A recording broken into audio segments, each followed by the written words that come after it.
คนโสดทั้งรวยทั้งหล่อพร้อมสิสานต่อนั้นมีหลายโพดขอเพียงแต่น้องเปิดโหมดว่าโสดบ่อืดคนเอาเว้าแท้บ่น้อยืนยันให้หายคาใจเว้ามาสิป้ามือใดคันอายบ่ใจอย่าเด้ออย่าเว้าบาดแม่เสือสูนมันหายกว่าหอดคนเมามือหน้าคันยังคือเก่าบ่ต้องเว้าน้องสิป้าเอง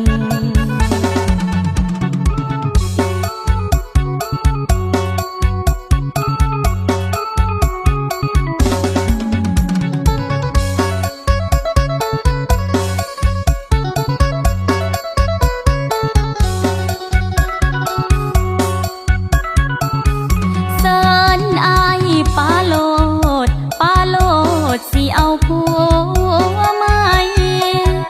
เอาให้มันใหญ่ผู้ชายบ่อืดคนโสดทั้งรวยทั้งหล่อพร้อมสิสานต่อนั้นมีหลายโพดขอเพียงแต่น้องเปิดโหมดว่าโสดบ่อืดคนเอาเว้าแท้บ่น้อยืนยันให้หายคาใจเว้ามาสิป้ามือใดคันอายบ่ใจอย่าเด้ออย่าเว้าบาดแม่เสือสูนมันหายกว่าหอดคนเมามือหน้าคันยังคือเก่าบ่ต้องเว้าน้องสิป้าเอง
จังว่าเปิดผ้ากังแจ้งสว่างและเป็นสีมวนมวนงานบุญบ้านเฮาวันนี้เสิร์นหน้าเวทีเด้อผู้ที่มักมวนมาไวสายจวดหีบด่วนมาไวและสายจวดหีบด่วนผู้แก้มอ้นส่วนมามวนนำกันเด้อนัดเจอกันอยู่หน้าห้านเด้อมองนั่นละมองเก้าเฮาเด้อมาจ้องหน้าห้านแต่เว้นจังสิได้เห็นจังหวะเด้อสายเด้อมาบ่นอผู้บ่าวเมียเพอมาบ่นอผู้บ่าวเมียเพอมาเด้อมาเด้อมามวนนำกันเด้อสัญญาหน้าห้านนัดไว้พอกันย่ำใดขี้ฟุ้นไงงองมามวนนำกันพี่น้องมาเสียนางห้องหมอลองหมอลำหึงสิได้มายาวเจ้าให้เต็มที่แบบสีนำผู้ใดมีทุกข์มีโศกมาหอนมาโยกให้มันลืมซ้ำขอบใจด้านหน้าเวทีผู้เป็น FC แฟนคลับหมอลำมามวนกันแต่หัวคำมาเสียน้องแต่หัวคำจับได้ห้ามกำเด้อมือนางห้องเพราะว่ามือน้องยังบ่เคยถือกำมามวนอาหารมาเต้นกันให้มันไปเลยอย่ามัวยืนนิ่งเฉยๆขยับมาเลยมาเตยใส่กันผู้เบาเมียเพ้อมาบ่ยืนไกลแท้น้อยับมาแม่นั้นขอเชิญทุกคนทุกท่านมามวนนำกันหน้าห้านวันนี้มาตีมาโยมาย่อนมาตีละมาโยมาย่อนมาหอนแอวซุ่มแซวกันมวนเต้นให้ทรงเพื่อลืมความตอกซ้ำมาตำจอกออกท่าทางจนแจงจังปางโหลดเด้อจังนี้เสนาเวทีให้มันสมใจอย่าคิดยังลายผู้สีหน้านวลมามวนนำกันเด้องานนี้งานเลิกจังนี้เมื่อนอนเด้อ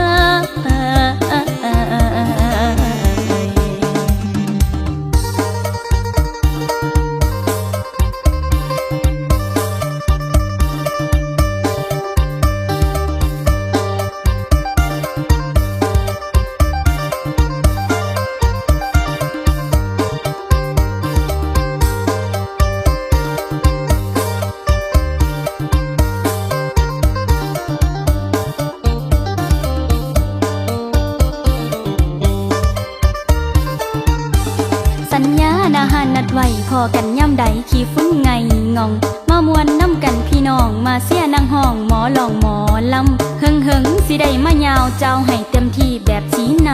ำผู้ใดมีทุกข์มีโศกมาหอนมาโยกให้มันลืมซ้ำขอบใจด้านหน้าเวทีผู้เป็น FC แฟนคลับหมอลำมามวนกันแต่หัวคำมาเสียน้องแต่หัวคำจับได้ห้ามกำเด้อมือนางห้องเพราะว่ามือน้องยังบ่เคยถือกำมามวนอาหารมาเต้นกันให้มันไปเลยอย่ามัวยืนนิ่งเฉยๆขยับมาเลยมาเตยใส่กันผู้เบาเมียเพ้อมาบ่ยืนไกลแท้น้อยับมาแม่นั้นขอเชิญทุกคนทุกท่านมามวนนำกันหน้าห้านวันนี้มาตีมาโยมาย่อนมาตีละมาโยมาย่อนมาหอนแอวซุ่มแซวกันมวนเต้นให้ทรงเพื่อลืมความจอกซ้ำมาตำจอกออกท่าทางจนแจงจังปางโหลดเด้อจังนี้เสนาเวทีให้มันสมใจอย่าคิดยังลายผู้สีหน้านวลมามวนนำกันเด้องานนี้งานเลิกจังนี้เมื่อนอนเด้อ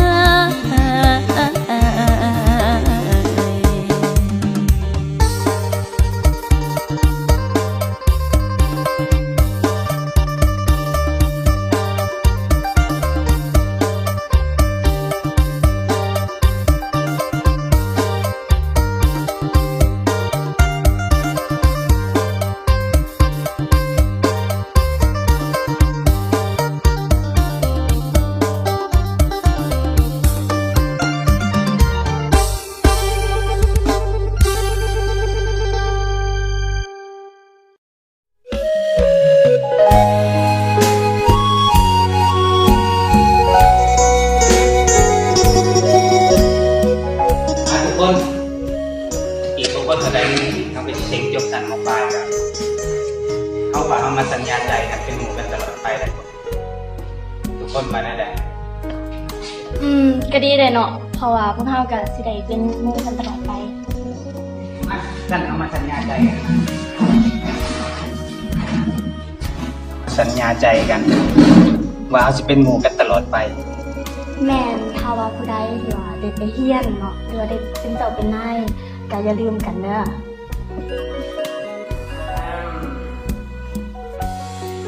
ว่าเขาก็เป็นหมู่กันมาโดนแล้วสุกอยากเปลี่ยนสถานะจากหมู่เป็นอย่างอื่นได้บ่ สุขอยากเปลี่ยนสถานะเป็นแบบใดสำหรับสุขแล้วข้าสามารถเป็นให้ได้ทุกอย่าง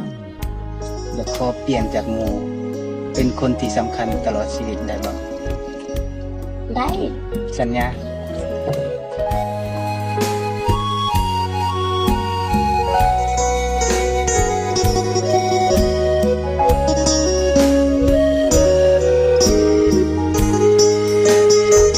ผู้ชายคนนั้นพบกันในนามเป็นเพื่อน ผ่านมาหลายเดือน ก็เลื่อนขึ้นมาเป็นแฟนเพราะความใกล้ชิดห่างมิตรก็เลยห่วงแหนมอบสิทธิ์ให้เขาเป็นแฟน มันแสนอบอุ่นหัวใจ วันวันก็หวานน้ำตาลก็ยังเป็นหงความหักเขาสองสมปองบอกเป็นห้องไผ่นับว่าเป็นหนึ่งสุดซึ้งด้วยความเต็มใจ แต่ก็มีอันเป็นไปคำว่าห่วงใยห่างไกลจากเขา น้องถึกเลือกเป็นดาวเด่นคือโตอิสานางเอกอยู่ในสายตาที่เขาเลือกมาบ่แม่นตัวน้อง น้องแค่คู่เคียงร่วมเตียงยามอายหลับนอน เป็นนางเอกในบทละครบางตอนที่อายสร้างมา ผู้ชายคนนั้นเป็นเพื่อนกันอยู่ตอนม.ปลายหลงกลอุบายจึงได้เป็นคนหูใจ เขายิกเขาหยอกเขาบอกหักน้องหลา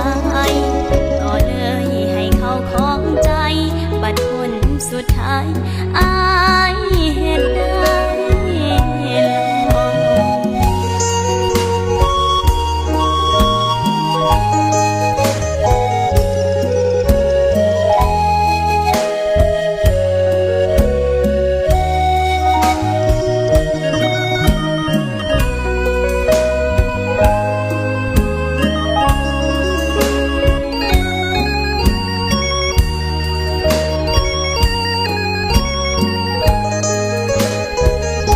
น้องถึกเลือกเป็น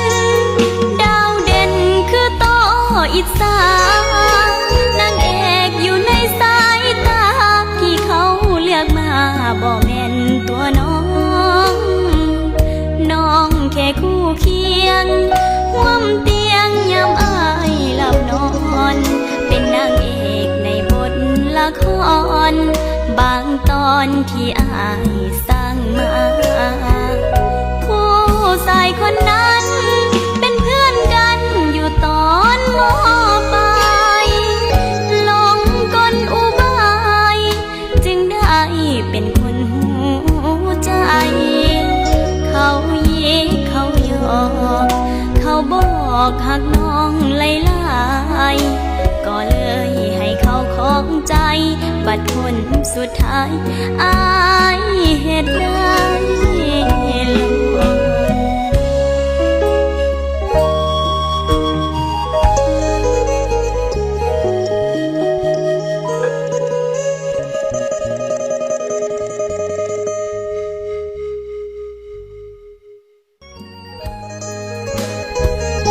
น้องถึกเลือกเป็น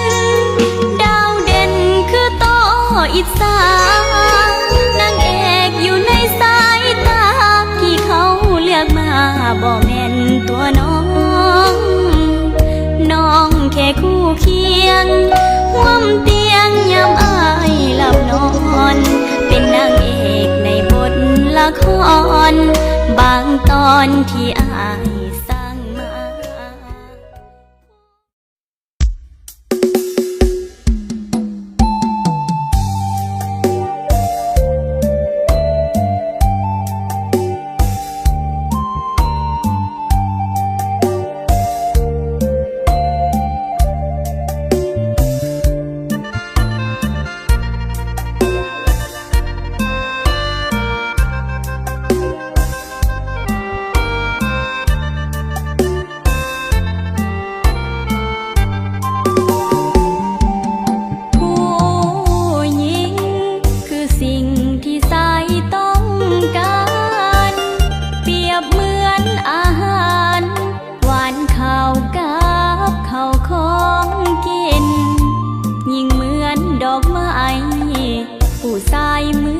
พิ่งโพบิน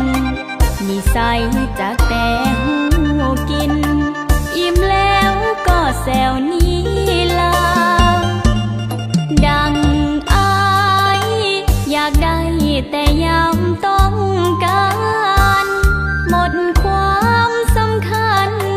หันหลังใส่คือปิ้งปลาสมใจแล้วทิมอิ่มแล้วไอ้โบกมือลาสมใจจนหมดราคาแล้วป้าปานว่าสิ่งของกินแล้วแซวนี้ปานพี่หากินไก่น้อยหมดความแสบซอยแล้วปล่อยให้เศร้าเก่ามองตอนย้ำอยากได้นั่นเอาใจบ่ขาดบ่ของพอได้กินอิ่มอุ่นท้องห้องน้ำก็บ่หันมาทิมน้องให้เป็นของเก่าเนาห่างสร้างเป็นตาสั่งแท่นอ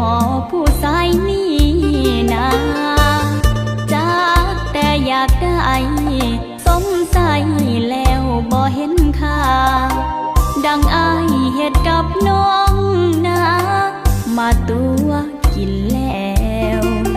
แซวนี้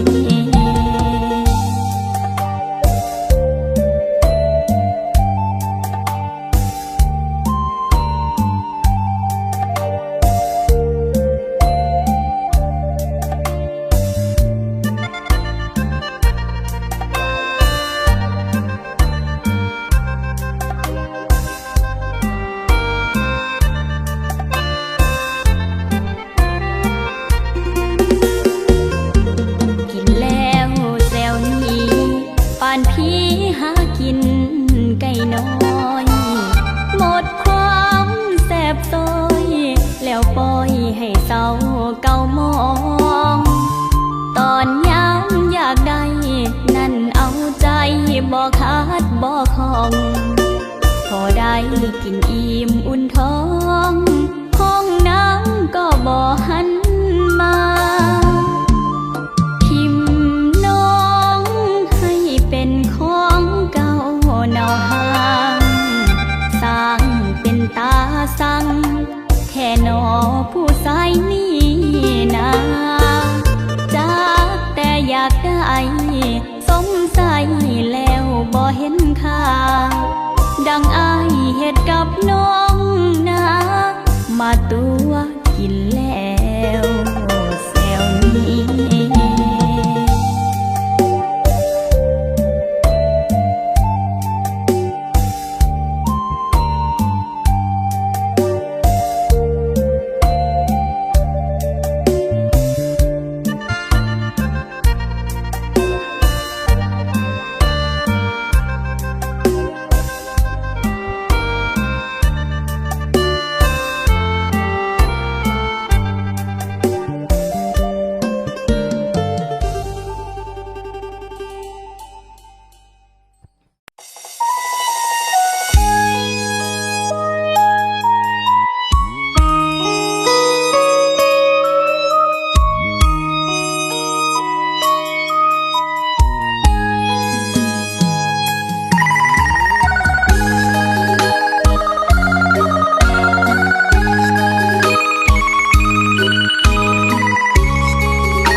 สบตากับอายครั้งหนึ่งหัวใจคิดถึงแอบซึ้งในใจเรื่อยมาอายเป็นคนดีอายดีกับน้องหนักหนาความดีที่อายให้มาน้องจะรักษาเป็นยาแพ้ใจบ่เคยมีภัยเห็นใจให้ความสำคัญชีวิตในแต่ละวันอายนั้นเบิ่งแยงห่วงใยลืมห้อยความซ้ อดีตที่เคยผ่านไปอ้ายมาประคองหัวใจให้เริ่มต้นใหม่สวยเสร็จน้ำตาชีวิตเกิดมาน้ำตากับความผิดหวังที่พบทุกครั้งก็คือผู้ใส่เหมือนยาเขาทำให้เจ็บนั่งเก็บความเหงาเลื่อยมาโชคดีที่ได้พบพาอ้ายมาให้กำลังใจเมื่อน้องได้พบสบตากับอ้ายทุกครั้งให้ใจมีหวังทุกครั้งน้องยังยิ้มได้หัวใจแข็งแกร่งมีแห้งยืนสู้ต่อไปขอเพียงมีอ้ายอยู่ใกล้เป็นคนห่วงใยให้น้องก็พอ